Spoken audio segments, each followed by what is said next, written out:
এবার মমতার সংবিধান, তার লেখা সুর করা গানের কনসার্ট হবে কসবায়।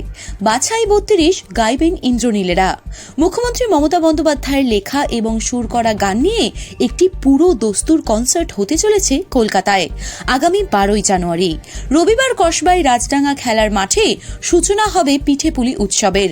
শুরুর দিনেই মমতার লেখা এবং সুর করা ৩২টি গান নিয়ে ওই কনসার্ট অনুষ্ঠিত হবে। আয়োজক ১০৮ নম্বর ওয়ার্ডের তৃণমূল কাউন্সিলর সুশান্ত ঘোষ। মুখ্যমন্ত্রীর লেখা এবং সুর করা গানের সংখ্যা নেহাত কম নয়, তার থেকে ৩২টি বাছাই গান গাওয়া হবে কনসার্টে।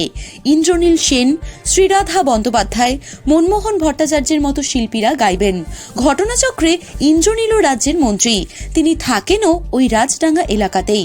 সুশান্তের কথায় মুখ্যমন্ত্রীর অনেক গান গোল্ডেন ডিস্ক পেয়েছে, সেগুলি নিয়েই কনসার্ট করার পরিকল্পনা করেছি।